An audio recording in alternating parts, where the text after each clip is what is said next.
SummerSlam 2004 is one of those shows where you could see the seeds being planted for the future. You could start to see who some of the top guys were going to be in the years to come. You could see also that maybe the product was starting to change and that the product going into the future maybe wasn't going to be as good. And you could see where some of the things in the future were maybe going to be a bit askew, a bit off. And when I think about SummerSlam 2004, for several different reasons, I think about this being a show that was just off the mark. It was just missing something. Some of the featured matches just didn't work the way I envisioned back in 2004 heading into the event, and they still don't work now 10 years later. A lot of people might say that's due in large part to the main event, and that definitely is a part of it, but it's not the only part of it. Like I said, this was kind of a weird time in a sense, and this show kind of perfectly encapsulates that weird time. Like you've got Kane and Matt Hardy in the Till Death Do Us Part match. This was something they had a bunch of story going into it. This was built up to being an important match. I never really liked this particular storyline, so maybe I wasn't going to like the match no matter what happened. But with the participants, Kane and Matt Hardy, with the stipulation of the match, you've got Lita involved. You would have expected and maybe would have hoped that this would have been a lot better than it ultimately was. This match just didn't work. Maybe it was because it didn't get enough time. I don't really know. All I know is that it didn't work. It was just off. That's simple.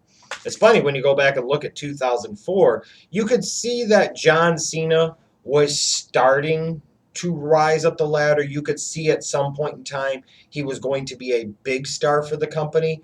But this was still at a time where they were doing some good business with him and they were going about trying to build him up the right way as a future top star and as a future world champion. And I always liked this best of five series with him and Booker T over the United States Championship. Here at SummerSlam was kind of interesting. This is where they chose to start this. This was going to be the first match in their series. I always thought that maybe this would have been better placed if it was the last match of the series, like this being a big crowning achievement, a big crowning moment, if you will. You figure at WrestleMania 20, he beats Big Show to win the U.S. Championship. Maybe here in this best of five series, you could have signaled, that this guy might be ready sooner rather than later, following up a big signature victory to Big Four pay-per-view against Big Show, give him one against Booker T with the ultimate stakes, I guess, for him at the time. Well, he still beat Booker T here. He still beat him clean, and that was all fine and good. It gives him a signature victory at a Big Four pay-per-view. You could see the John Cena star starting to really grow and burn brighter. But like I said, I always thought it was kind of odd that they chose SummerSlam to start the series, not be the culmination and finish of the series. And I thought it was interesting also with SummerSlam 2004. You've got a triple threat match for the Intercontinental Championship. You've got two Canadians in it. You've got Edge and Chris Jericho. And then for some random reason, they threw Batista into the mix.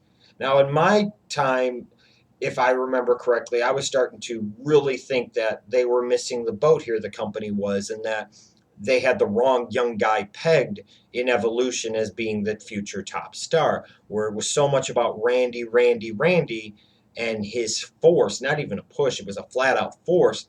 I thought the WWE was really kind of missing out on Batista, and they weren't seeing that he was starting to grow and that he was starting to connect in the right way. And this guy was really starting to get himself over in a nice way. And I think that's part of the reason why they kind of put him in this match here, in this spotlight, is to see what he could do, see how he would respond, and show the people that, hey, don't forget about this guy. This guy will be a big deal in the future, too. But this match was also a very big miss.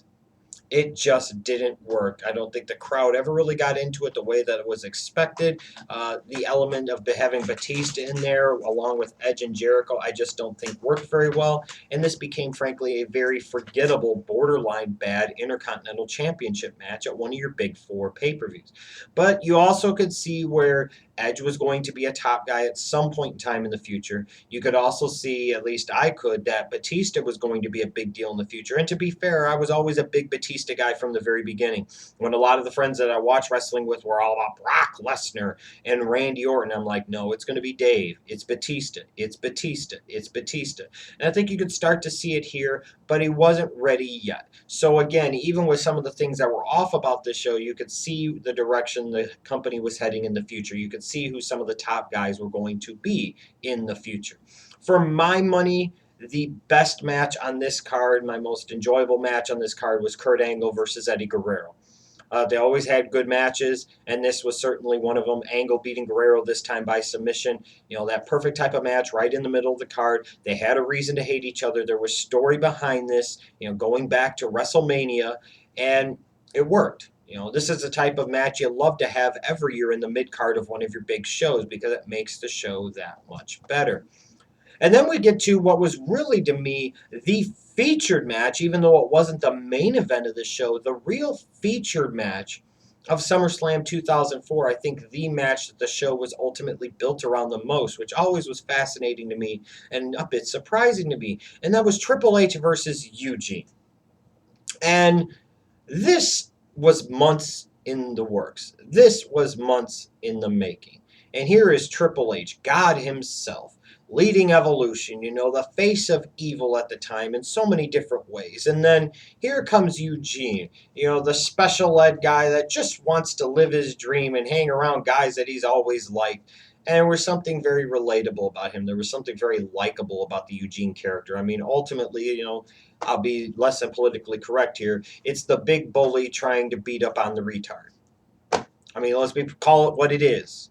That's how the WWE packaged this. That's how the WWE presented it. And by God, the dynamics of this feud heading into SummerSlam 2004 were incredible.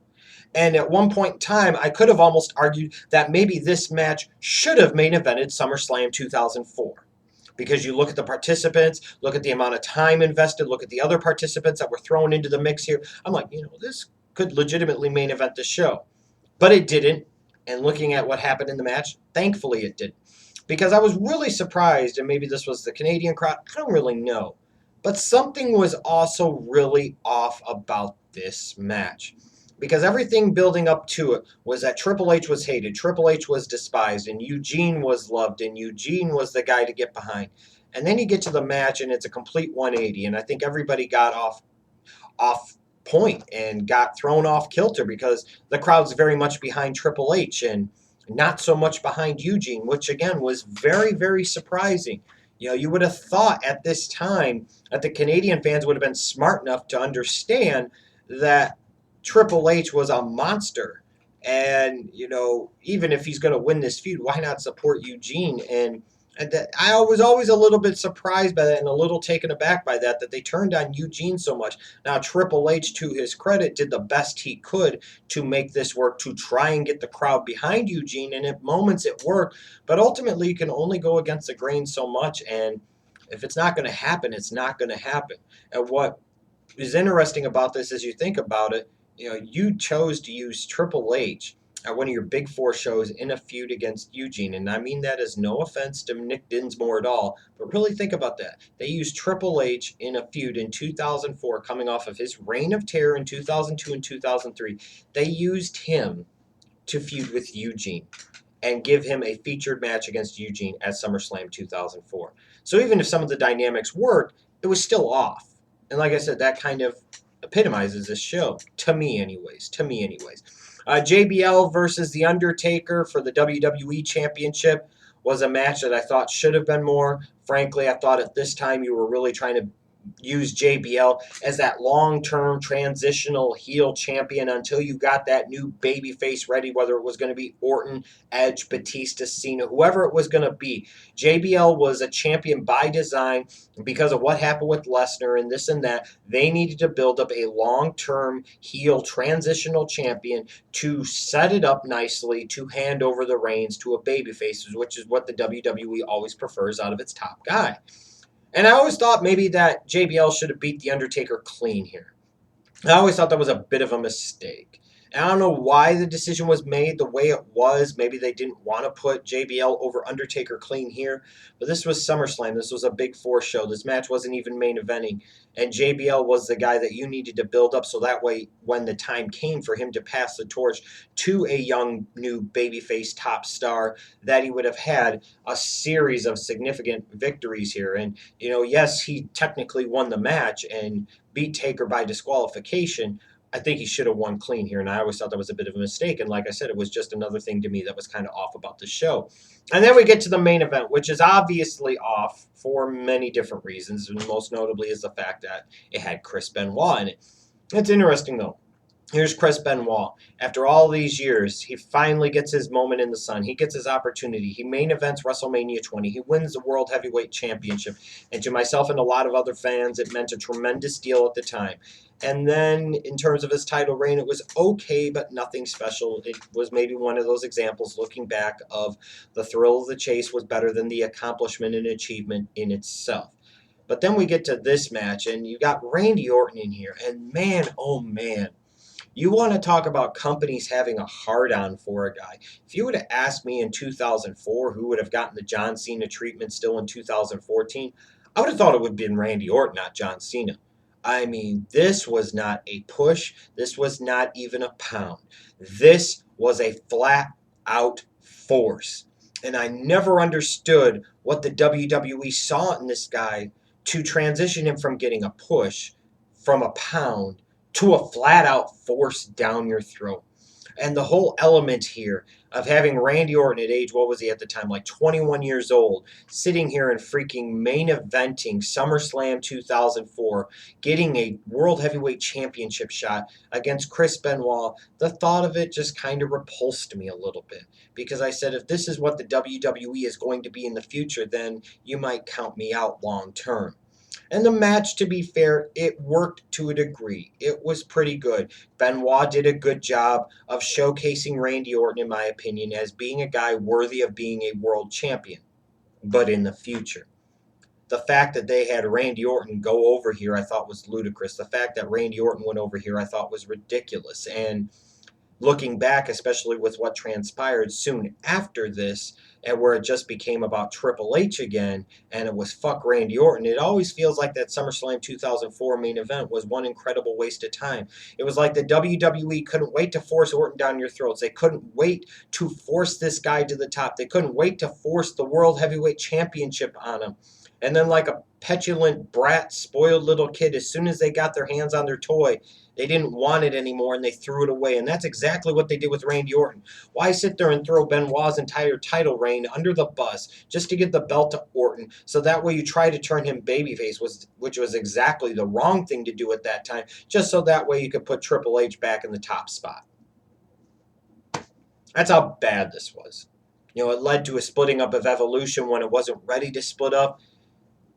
This main event, to me, in a lot of ways, just epitomizes that WWE time period of you're building for the future. You could see where the force tactics are coming in on certain guys. You could see that you're starting to see some bad patterns and traits develop, and you're starting to see some things just flat out be off. And again, I emphasize, to me, when I think about SummerSlam 2004, I largely think about the show just being just being off.